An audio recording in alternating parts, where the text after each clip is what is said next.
In this video, I'll show you how to embed a Tally.so form into Notion and set up automatic email replies for form submissions.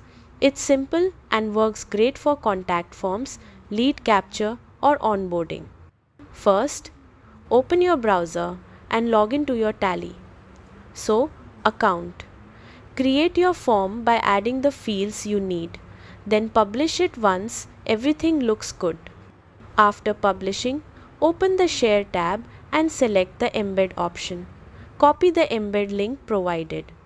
Next, open the Notion page where you want the form to appear.